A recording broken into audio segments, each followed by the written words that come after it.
8వ లోకసభ ఎన్నికల సందర్భంగా ఆ విధానానికి విరుద్ధంగా ప్రజాస్వామ్యం యొక్క మనుగడ ఈ దేశం యొక్క సామాజిక వర్గాల యొక్క ఆలోచన విధానానికి వ్యతిరేకంగా ఈరోజు భారతీయ జనతా పార్టీ ఈ ఎన్నికలను నిర్వహించి ఏదో ఒక రకంగా అక్రమంగానో దౌర్జన్యంగానో ఈ ఎన్నికలలో ఫలితాలు సాధించి 400 సీట్లు చేరుకొని రాజ్యాంగం యొక్క ప్రాథమిక సూత్రాల మీదనే దాడి చేయాలని కంకణబద్దులై ఈరోజు నరేంద్ర మోడీ గారు, అమిత్ షా గారు దేశం నలుమూలల తిరుగుతూ అన్ని రకాల వ్యవస్థల్ని సంస్థల్ని వినియోగించి దాడి చేస్తున్నారు ముప్పేట. ఈ అంశాలను పరిగణలోకి తీసుకున్న తర్వాతనే కాంగ్రెస్ పార్టీ ఒక స్పష్టమైన ఆరోపణ భారతీయ జనతా పార్టీ మీద చేస్తున్నది. ఆ అంశానికి నరేంద్ర మోడీ గారు, అమిత్ షా గారు ఇప్పటివరకు సమాధానం చెప్పలేదు. జేపీ నడ్డా గారు కూడా పార్టీ యొక్క విధానాన్ని ఇప్పటికీ చెప్పడం లేదు. ఆనాడు డాక్టర్ బాబాసాహెబ్ అంబేద్కర్ గారి నేతృత్వంలో రచించిన రాజ్యాంగంలో రిజర్వేషన్లను 3 విధాలుగా చేర్చడం జరిగింది. ఒకటి రాజకీయపరమైన రిజర్వేషన్, 2 ఉద్యోగ నియామకాలలో రిజర్వేషన్, 3 విద్యలో రిజర్వేషన్. ఈ 3 రకాలైన రిజర్వేషన్లను రాజ్యాంగము ఎస్సీ ఎస్టీలకు ప్రాథమిక హక్కుగా ఇవ్వడం జరిగింది. వీటితో పాటు 15% ఎస్సీ రిజర్వేషన్ను, 7.5% ఎస్టీల రిజర్వేషన్లను కూడా కేటగారికల్గా వాళ్ళకి ఇవ్వాల్సిన శాతాన్ని దేశం యొక్క జనాభాను దృష్టిలో పెట్టుకొని ప్రాథమికంగా ఒక అంచనాకు వచ్చి ఈ రిజర్వేషన్లను అమలు మొదలు పెట్టడం ఆనాడు కాంగ్రెస్ పార్టీ ఈ నిర్ణయం తీసుకుంది. విద్యా ఉద్యోగాలలోనే కాకుండా ఎస్సీ ఎస్టీలకు రాజకీయపరమైన రిజర్వేషన్లను కూడా చట్టసభలలో వాళ్ళ ప్రాతినిధ్యం ఉండాలని శాసనసభలో, లోక్సభలో ఈ రిజర్వేషన్లను అమలు చేస్తూ వచ్చింది. 1978లో ఆనాటి రాష్ట్రపతి గారు బీసీ ఓబీసీలకు కూడా రిజర్వేషన్లు ఇవ్వాలన్న ఆలోచనతోటి బీపీ మండల్ నేతృత్వంలో మండల్ కమిషన్ ఏర్పాటు చేయడం జరిగింది. బీసీ ఓబీసీలను జనాభాను, కులాలను అన్నిటిని ఒక అంచనా వేసి వాళ్ళకు కూడా రిజర్వేషన్లు ఇవ్వాల్సిన విధానాలను, విధి విధానాలను ఖరారు చేయమని చెప్పి 1978లో రాష్ట్రపతి ఉత్తర్వుల ద్వారా బీపీ మండల్ నేతృత్వంలో కమిషన్ ఏర్పాటు చేసింది. బీపీ మండల్ కమిషన్ దేశంలో దాదాపుగా 3000 పైగా కులాలను, ఉపకులాలను, ప్రాంతాలను ఎన్నో రకాలుగా సమాచారాన్ని సేకరించి చివరగా 1990లో 27% బీసీ ఓబీసీ రిజర్వేషన్లను అమలు చేసే నిర్ణయాన్ని విపి సింగ్ గారు తీసుకోవడం జరిగింది. బీపీ మండల్ కమిషన్ 52% బీసీల జనాభాను నిర్ధారిస్తూ 27% రిజర్వేషన్లను వాళ్ళకి ఇవ్వడానికి వారు ఇచ్చిండ్రు. ఆ కమిషన్ నివేదికను విపి సింగ్ గారు ప్రధానమంత్రి ఉన్నప్పుడు 1990లో దాన్ని అమలు చేస్తూ ఉత్తర్వులను జారీ చేయడం జరిగింది. ఆనాడు ఆర్ఎస్ఎస్ అనుకూలమైన వర్గాలు ఈ రిజర్వేషన్లను వ్యతిరేకిస్తూ పూర్తి స్థాయిలో దేశంలో ఉన్నత వర్గాలకు అండదండగా నిలబడి వెన్నుదన్నుగా నిలుసుని మండల్ కమిషన్కు వ్యతిరేకంగా దేశం మొత్తము ఒక ఉధృతమైన ఉద్యమానికి పరోక్షంగా నాయకత్వం వహించిండ్రు. అదే సందర్భంలో న్యాయస్థానంలో కూడా వీటిని సవాల్ చేస్తే న్యాయస్థానము 9 మంది జడ్జిలతో కూడుకున్న ధర్మాసనము మండల్ కమిషన్ ఇచ్చిన తీర్పును ఆమోదిస్తూ ఎస్సీలకు 15%, ఎస్టీలకు 7.5%, 22.5% పోను 27% విద్యా ఉద్యోగాలలో బీసీ ఓబీసీలకు రిజర్వేషన్లు ఇవ్వండి అని తీర్పు ఇవ్వడమే కాకుండా వర్టికల్గా 50% మించకూడదు అనే నిబంధనను కూడా ఆ రోజు ఇంద్రసాహాని వర్సెస్ యూనియన్ ఆఫ్ ఇండియా కేసులో స్పష్టమైన తీర్పు ఇవ్వడం జరిగింది. అంటే సుప్రీంకోర్టు బీసీ ఓబీసీ రిజర్వేషన్లకు కూడా మండల్ కమిషన్ సిఫార్సులను అనుమతిస్తూ వర్టికల్గా 50% మించకూడదనే నిబంధన పెడుతూ ఆ విధంగా కాంగ్రెస్ పార్టీ తీసుకున్న బీసీ ఓబీసీ రిజర్వేషన్లు కూడా సంపూర్ణంగా సుప్రీంకోర్టు ఆమోదంతో ఆ రిజర్వేషన్లు అమలుకు వచ్చినాయి. బీసీ ఓబీసీలకు చట్టసభలల్లో రాజకీయపరమైన రిజర్వేషన్లు లేవు, కానీ ఎస్సీ ఎస్టీలకు ఏ రకంగా అయితే విద్యా ఉద్యోగాలలో రిజర్వేషన్లు ఉన్నాయో బీసీ ఓబీసీలకు కూడా రిజర్వేషన్లు అమలు జరిగినాయి. ఆనాటి నుంచి ఈనాటి వరకు బీసీ ఓబీసీలు చట్టసభలలో కూడా మాకు రిజర్వేషన్లు ఉండాలి, మా కోటా కేటాయించమని వివిధ సందర్భాలలో వాళ్ళ డిమాండ్ను వినిపిస్తూనే ఉన్నారు. దాని పట్ల కూడా రాజకీయ పార్టీలు వివిధ రకాలలో వివిధ సందర్భాలలో స్పందించడం జరిగింది. ఇప్పుడు ఎందుకు ఈ అన్ని అంశాలను కాంగ్రెస్ పార్టీ ప్రస్తావిస్తుంది అని అంటే, రాహుల్ గాంధీ గారు భారత్ జోడో యాత్ర సందర్భంగా ఈ దేశంలో 50% పైగా ఉన్న బీసీసీ ఓబీసీకి సంబంధించిన ప్రతినిధులు ప్రజలు రాహుల్ గాంధీ గారికి విజ్ఞప్తి చేసింది. 50% వర్టికల్ రిజర్వేషన్ లిమిట్ను తొలగించాలి, మా జనాభా దామాషా ప్రకారము మాకు రిజర్వేషన్లు కల్పించాలి, అప్పుడే మా సామాజిక ఆర్థిక పరిస్థితి మెరుగుపడుతుంది, వీటన్నిటిని కూడా అమలు చేయాలని వాళ్ళందరూ కూడా రాహుల్ గాంధీ గారికి విజ్ఞప్తి చేయడం జరిగింది. ప్రజలలో తిరిగి కన్యాకుమారి నుంచి కశ్మీర్ వరకు పాదయాత్ర చేసి 150 రోజులు 4000 కిలోమీటర్ల పాదయాత్రలో రాహుల్ గాంధీ గారు ప్రజల నుంచి వచ్చిన డిమాండును సూచనను దృష్టిలో పెట్టుకొని స్పష్టంగా ఏ రాష్ట్రంలో మా ప్రభుత్వం ఉంటే ఆ రాష్ట్రంలో తప్పకుండా మేము బీసీ జనాభాలను లెక్కించి నిధుల కేటాయింపుల్లో రిజర్వేషన్ల విషయంలో చట్టం చేస్తామని చెప్పిండు. కేంద్రంలో అధికారం వచ్చిన ఎంబడే బీసీ జనాభాను లెక్కించి ఓబీసీ జనాభాను లెక్కించి 50% పరిమితానికి లోబడిన రిజర్వేషన్లను కూడా తొలగించి 50% పైబడి కూడా బీసీ ఓబీసీలకు కూడా రిజర్వేషన్లు కల్పించడమే కాకుండా ఎస్సీ ఎస్టీలు ఎంత జనాభా ఉన్నారో అంత జనాభా ప్రాతిపదికన వాళ్ళకు కూడా రిజర్వేషన్లు ఇస్తాము అని చెప్పి రాహుల్ గాంధీ గారు చెప్పారు. దాంట్లో భాగంగానే భారతదేశం యొక్క ఎక్స్రే అంటే ఒక మనిషిని ఎక్స్రే తీస్తే లోపల ఏమేమి ఉన్నాయో అన్నీ చూడడానికి వైద్యుడికి అవకాశం ఉంటుందో భారతదేశం యొక్క ఎక్స్రే తీసి జనాభాను లెక్కించి జనాభా దామాషా ప్రకారం ఎస్సీ ఎస్టీ బీసీ ఓబీసీ రిజర్వేషన్లు అమలు చేయడమే కాకుండా నిధులను కేటాయిస్తామని చెప్పి ఒక స్పష్టమైన విధానాన్ని రాహుల్ గాంధీ గారు చెప్పడం జరిగింది. ఇది మా విధానం. మరి ఇప్పుడు బీజేపీ విధానం ఏంది? 1925లో ఆర్ఎస్ఎస్ను మొదలుపెట్టినప్పుడు వాళ్ళు ఒక నిర్ణయం తీసుకున్నారు. 100 సంవత్సరాల లోపు ఈ దేశాన్ని హిందూ దేశంగా ప్రకటిస్తామనేది ఒక నిర్ణయం. స్వతంత్రం వచ్చిన తర్వాత కాంగ్రెస్ పార్టీ అమలు చేస్తున్న రిజర్వేషన్లను రద్దు చేసి రిజర్వేషన్లు లేని దేశాన్ని ఏర్పాటు చేస్తామనేది రెండవది. ఈ రెండు విషయాలలో అన్ని రకాలుగా వాళ్ళు ఒక ప్రయత్నం చేస్తున్నారు. మూడవది, ఈ మధ్యలో నరేంద్ర మోడీ అమిత్ షాకు తోడైనరు ఇద్దరు, అదానీ అంబానీ. వీళ్ళు కార్పొరేట్ పెట్టుబడిదారులు. ఆనాడు ఈ దేశాన్ని ఆక్రమించుకోవడానికి ఈస్ట్ ఇండియా కంపెనీ మొట్టమొదట గుజరాత్ సూరత్లో ప్రవేశించింది. సముద్రం పక్కన సంసారం మొదలుపెట్టిన ఈస్ట్ ఇండియా కంపెనీ అక్కడి నుంచి కొంచెం కొంచెంగా జాతుల మధ్యలో ప్రాంతాల మధ్యలో వైరం సృష్టించి రాజ్యాలను ఆక్రమించి అఖండ భారతదేశాన్ని మొత్తాన్ని తమ గుప్పిట్లో పట్టుకొని కొన్ని వందల సంవత్సరాలు ఈస్ట్ ఇండియా కంపెనీ బ్రిటిష్ సామ్రాజ్యాన్ని ఏర్పాటు చేసుకున్నారు. ఇవాళ అదే సూరత్ నుంచి బయలుదేరిన అదానీ ఈనాటి ప్రధానితో కలిసి రిజర్వేషన్లను రద్దు చేసే కుట్రకి ఆర్ఎస్ఎస్ 1925 మొదలుపెట్టినప్పుడు 100 సంవత్సరాలు ఏదైతే టార్గెట్ పెట్టుకున్నారో 2025కు 100 సంవత్సరాలు పూర్తి కాబోతుంది.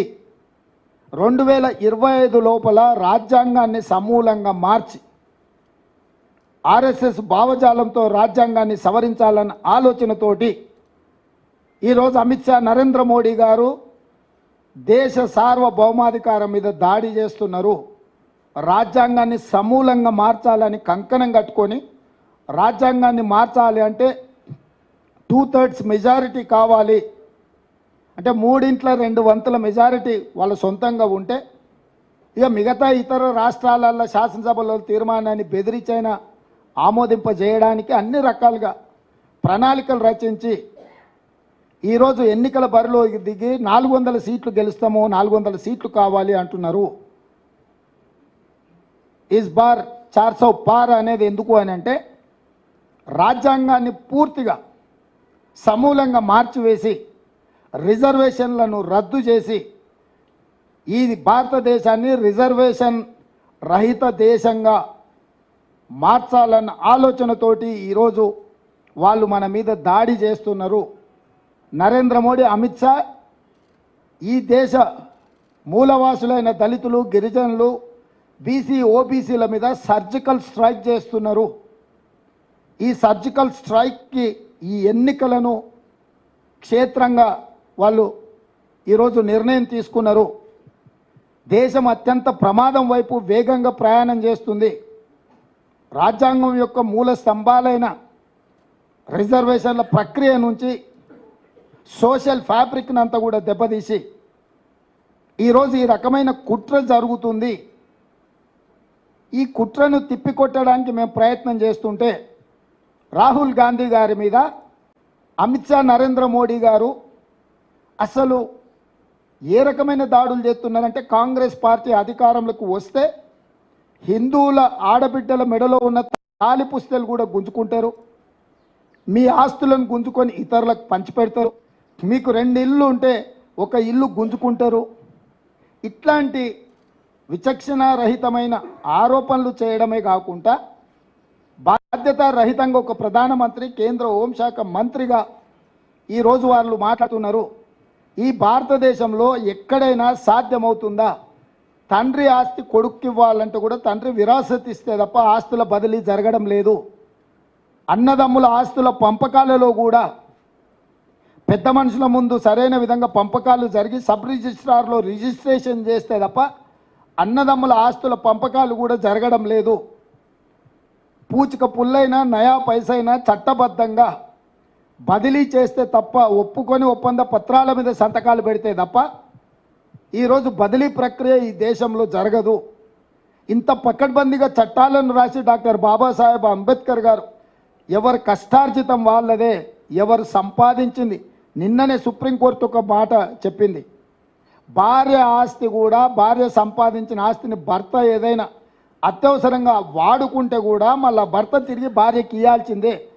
భార్య ఆస్తి మీద భర్తకి ఎలాంటి అధికారం లేదని నిన్నగాక మన సుప్రీంకోర్టు, నిన్నగాక మన న్యాయస్థానాలు స్పష్టమైన తీర్పు ఇచ్చినాయి. అంటే భార్య ఆస్తిని కూడా భర్త తీసుకోవడానికి చట్టంలో అనుమతి లేదు.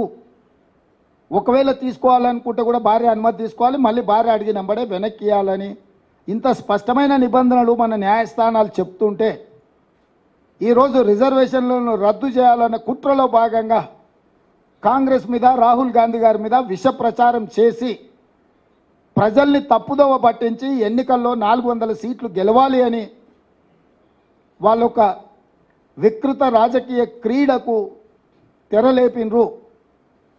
ఈరోజు మేము స్పష్టమైన ఆరోపణ చేస్తున్నాం.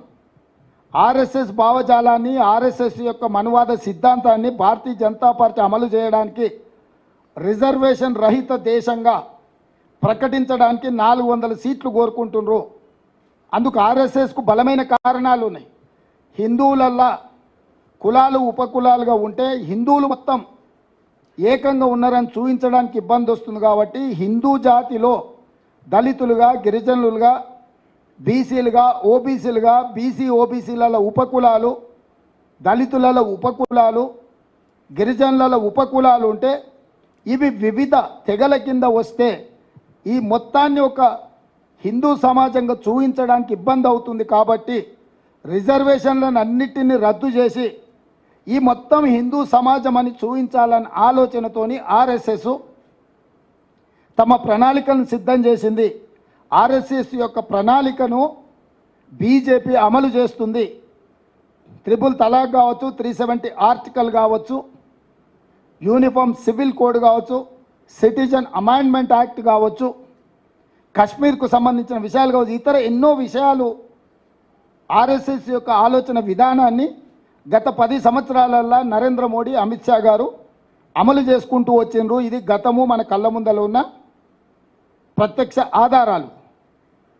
ఇక వాళ్ళు మళ్ళీ వచ్చినా సరే రాకున్నా సరే ఏకంగా రాజ్యాంగం యొక్క సమూలమైన మార్పు చేయాలన్న ఆలోచనతోటి ఈరోజు రిజర్వేషన్లను రద్దు చేసే కుట్ర, రిజర్వేషన్లను రద్దు చేసే విధానాన్ని, తద్వారా దళితులను, గిరిజనులను, బీసీలను, ఓబీసీలను శాశ్వతంగా దెబ్బతీసి కార్పొరేట్ కంపెనీల ముందు కట్టుబానిసలుగా నిలబెట్టాలన్న ఆలోచన. ఇది ఆనాటి ఈస్ట్ ఇండియా కంపెనీ విధానం.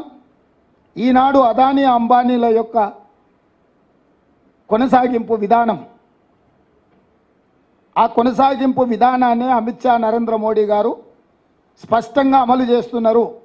కిషన్ రెడ్డి గారు, బండి సంజయ్ గారు లేదా బీజేపీ నాయకులు ఎవరెంత మాట్లాడినా ఎందుకు నరేంద్ర మోడీ, అమిత్ షా గారు మేము ఎస్సీ, ఎస్టీ, ఓబీసీ, బీసీ రిజర్వేషన్లను రద్దు చేయము, ఈ 50% క్యాప్ తొలగించి మేము బీసీ జనాభాను లెక్కించి, బీసీ జనాభాను ఎందుకు లెక్కించాల్సి వస్తుంది?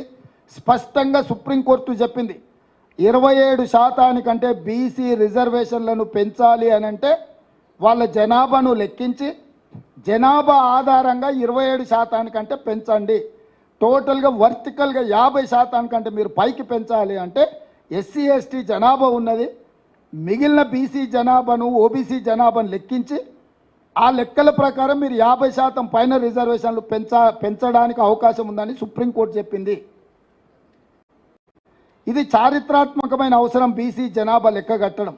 ఎందుకు అనంటే బీసీ, ఓబీసీ రిజర్వేషన్లను 27% నుంచి పైకి పెంచాలి అని అంటే వాళ్ళ జనాభాను లెక్కించాలి.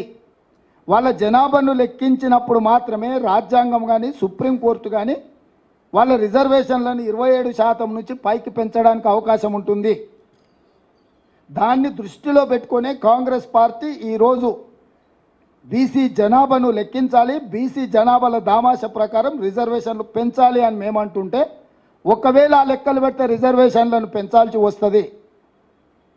మేము రిజర్వేషన్ల రద్దు విధానానికి ఇది విఘాతము అని చెప్పి ఈరోజు బీజేపీ కుట్ర చేసి బీసీ జనాభాను లెక్కించకుండా ఈ దేశంలో ఉన్న అన్ని రిజర్వేషన్లను రద్దు చేయాలని కుట్ర జరుగుతుంది.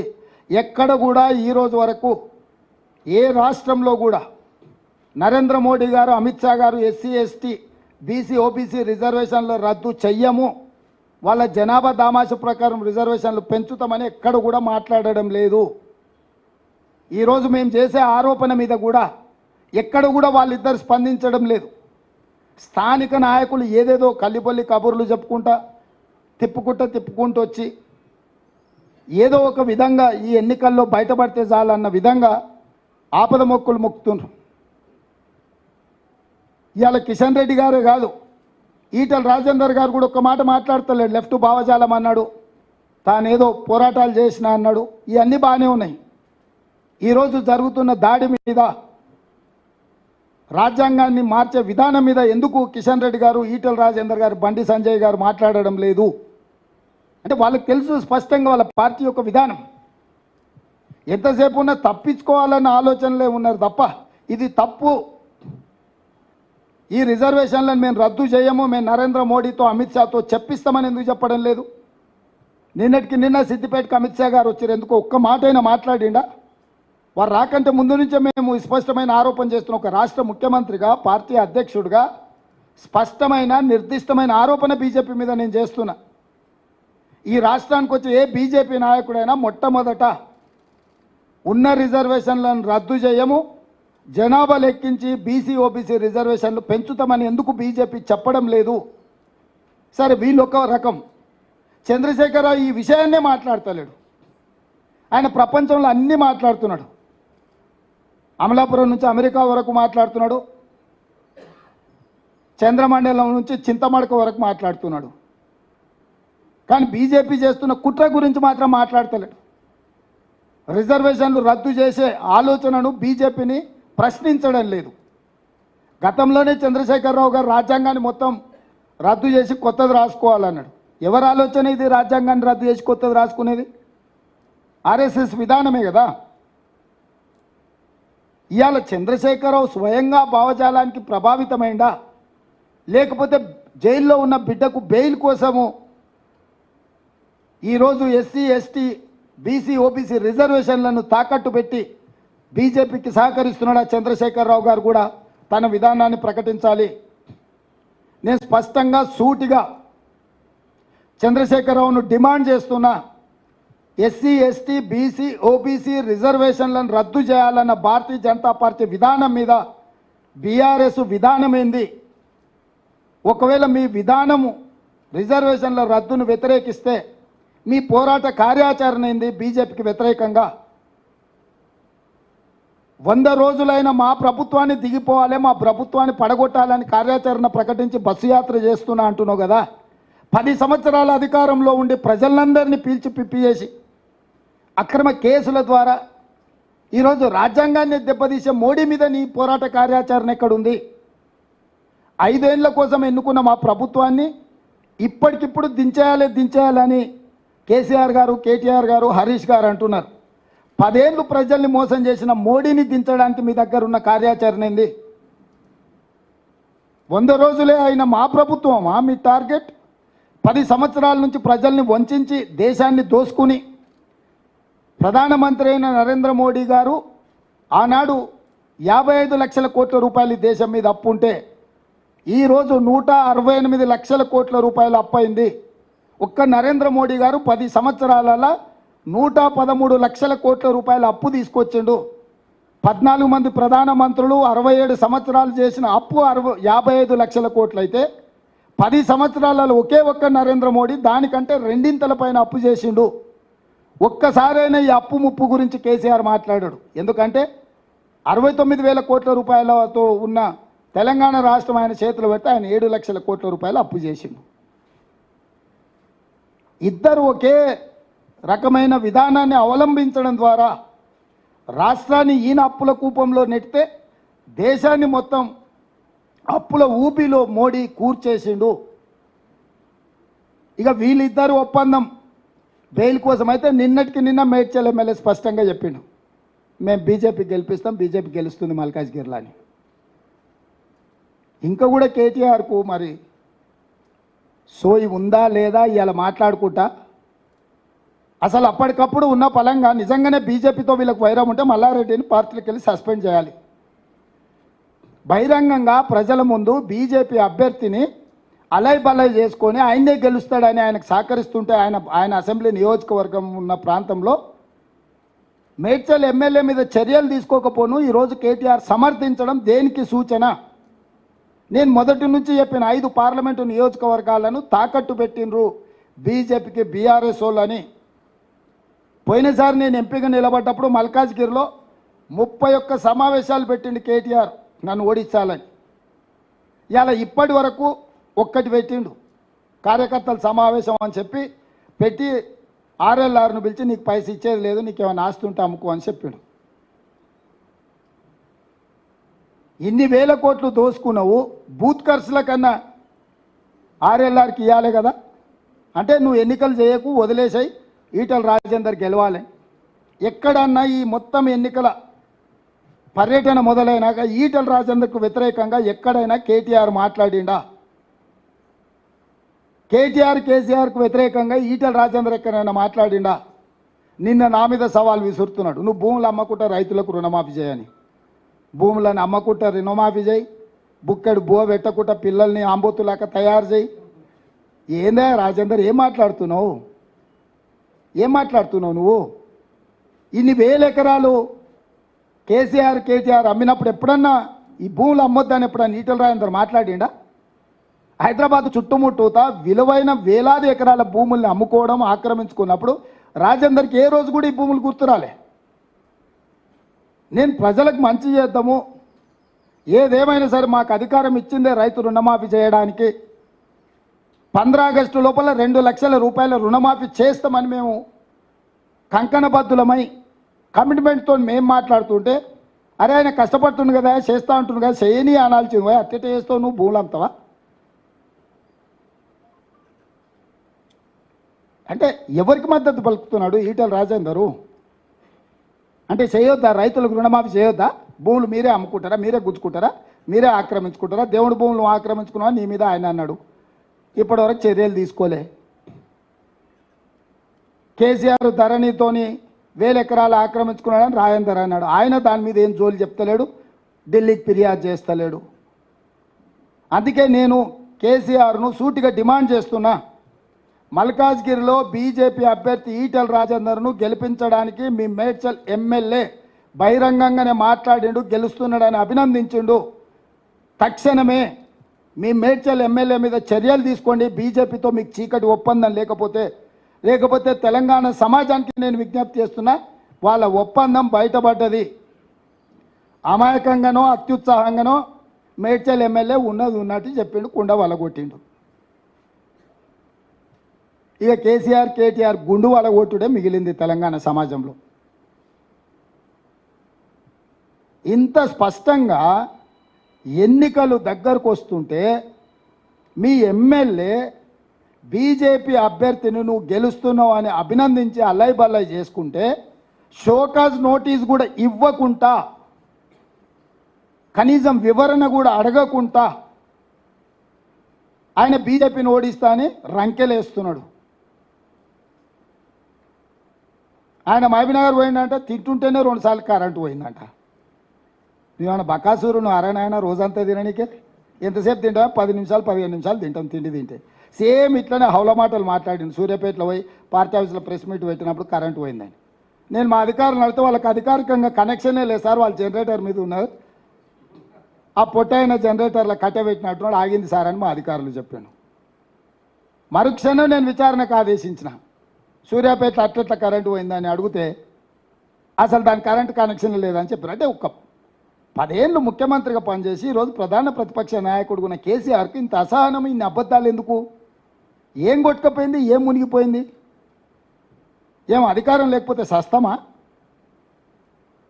ఏమవుతుందా? ఊపిరాకి చచ్చిపోతావు? అసలు ఏమన్నా 10 ఏళ్ళు దేశాన్ని బట్టి పీడించిన మోడీని ఎట్లా ఓడగొట్టాలనో బాధ్యత లేకుండా 100 రోజులలో 5 గ్యారెంటీలు అమలు చేసి ఈరోజు 2 లక్షల రుణమాఫీ ఖచ్చితంగా అమలు చేస్తామని మేం చెప్తుంటే, అరే పిల్లగాడేదో తిప్పల పడుతున్నాడు, చేయని చూద్దాం, 6 నెలలు సంవత్సరం సంసారం చేయని, పిల్లనో పిల్లగాడో పుట్టని అని అంటాడు ఎవడన్న పెద్దోళ్ళు. కడపకాడ అడ్డం పట్టుకున్నట్టుంది నా వ్యాపారం. ఏంది జరగొద్దు, ఏంది ఉండొద్దు, ఏం పోయే కాలము, ఏంది దుర్మార్గము? అందుకే తెలంగాణ సమాజానికి విజ్ఞప్తి చేస్తున్నా, ఎస్సీ ఎస్టీ బీసీ ఓబీసీ రిజర్వేషన్లు ఉండాలి అని మీరు అనుకుంటే కాంగ్రెస్ గెలవాలి. ఎస్సీ ఎస్టీ బీసీ ఓబీసీ రిజర్వేషన్లు రద్దు కావాలి అనుకుంటే బీజేపీకి ఓటెయ్యాలి. మైనారిటీలను నెత్తి మీద పెట్టుకొని ఊరేగుతాన కేసీఆర్ ఇలా బహిరంగంగానే అమిత్ షా ప్రత్యక్షంగా చెప్పిండు రద్దు చేస్తా అని. దాని మీద కూడా ఇంతవరకు కేసీఆర్ స్పందించలే. 4% 12% చేస్తాను ఊదరగొట్టిండు. ఉన్నాయి రద్దు చేస్తా అని వాళ్ళు డంకా బజాయించి తెలంగాణకు వచ్చి చెప్పారు. ఆడిడే చెప్పలే, ఈడికే వచ్చి చెప్పారు. దాని మీద కూడా కేసీఆర్ పల్లెత్తు మాట మాట్లాడతలేడు. దీన్ని బట్టి ఈ వర్గాలన్నీ కూడా ఆలోచన చెయ్యాలి. మేం కార్పొరేట్ కంపెనీలకు వ్యతిరేకము. అదానీ అంబానీలు ఈ దేశాన్ని దోచుకోవడం, ఈ దేశం యొక్క ప్రభుత్వాల మీద ప్రభావితం చేసి లక్షల కోట్ల 60 లక్షల కోట్ల రూపాయల ఆస్తులు మేము జమ చేస్తే నరేంద్ర మోడీ అమిత్ షా వాటిని 6 లక్షల కోట్లకు తెగనమ్ముకున్నారు. బిఎస్ఎన్ఎల్ ఎల్ఐసి నుంచి మొదలు పెడితే రైల్వేస్ కానీ, ఎయిర్పోర్ట్లు కానీ, పోర్టులు కానీ, నేషనల్ హైవేస్ కానీ ఇవన్నీ కూడా మేము సంపాదించి పెడితే, తాత ముత్తాతల నుంచి స్థిరాస్తులను మేము చేసి పెడితే ఈరోజు పల్లి బఠానీలకు మోడీ అమిత్ షా అమ్ముకుంటున్నారు. అందుకే ఈ విధానాలను కూడా మేము వ్యతిరేకిస్తున్నాం. ఈ ఎన్నికల్లో తెలంగాణలో లెక్క పక్కా 14 సీట్లు నెగ్గాలి అనే విధానంతో ప్రజలు నిర్ణయం తీసుకోవాలి. మేము స్పష్టంగా ప్రజలకు విజ్ఞప్తి చేస్తున్నాం. మళ్ళొక్కసారి ఎస్సీ ఎస్టీ బీసీ ఓబీసీ రిజర్వేషన్లు రద్దవ్వాలి అని అంటే బీజేపీకి ఓటేయండి. ఎస్సీ ఎస్టీ బీసీ ఓబీసీ రిజర్వేషన్లు ఉండాలి, వాటిని పెంచాలి అని అంటే కాంగ్రెస్ పార్టీని గెలిపించండి. ఉన్న వాటికి రక్షణ కల్పిస్తాం, కొత్త వాటిని పెంచి మీకు పంచిపెడతాం.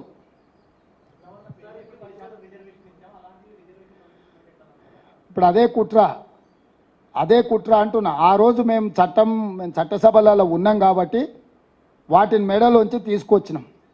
ఈరోజు 400 సీట్లు వస్తే ఎవరితోనే అవసరం లేదు, రద్దు చేయాలనే విధానం. గతంలో కూడా 2 సార్లు బీజేపీ 13 నెలలు ఒకసారి, 5 సంవత్సరాలు ఒకసారి వాజ్పేయి గారు ఉన్నారు. ఆ రోజు ఈరోజు పోయినసారి రద్దు చేసినాం. ఎందుకు రద్దు చేయలే అంటే వాళ్ళ దగ్గర బ్రూటల్ మెజారిటీ ఉన్నప్పుడు వాళ్ళ రహస్య ఎజెండాను అమలు చేస్తారు. ఆ రహస్య ఎజెండాను ఒకవేళ నిజంగానే మీరు చెప్పిందే నిజం అనుకుందాం, ఎందుకు నరేంద్ర మోడీ, అమిత్ షా దేశ ప్రజలకు మాట ఇస్తలేరు? బీసీ జనాభా లెక్క కడతాం, రిజర్వేషన్లు పెంచుతాం, ఓబీసీలకు పంచుతామని ఎందుకు అమిత్ షా నరేంద్ర మోడీ చెప్పడం లేదు? ఇప్పుడు స్పష్టం కదా, నరేంద్ర మోడీ గారు, అమిత్ షా గారు స్పష్టంగా వేదికల మీద నుంచి బీసీ జనాభా లెక్క కట్టి సుప్రీంకోర్టు తీర్పుకు అనుకూలంగా రిజర్వేషన్లు పెంచుతాం, పేదలకు పంచుతాం అని ఒక మాట చెప్తే అసలు ఈ అనుమానాలకే తావులేదు కదా. మీ ఎన్నికల మేనిఫెస్టోలన్నా పెట్టాలి కదా. ఇది ఎన్నో విషయాలు ప్రస్తావించారు, అబద్ధాలన్నీ. ఎందుకు ఎన్నికల మేనిఫెస్టోలో పెట్టలేదు? పోనీ ఇప్పుడు చెప్పమని కిషన్ రెడ్డిని, బండి సంజయ్, ఈటల రాజేందర్ని బీసీ జనాభా లెక్క కట్టి రిజర్వేషన్లు పెంచుతారా, పెంచరా?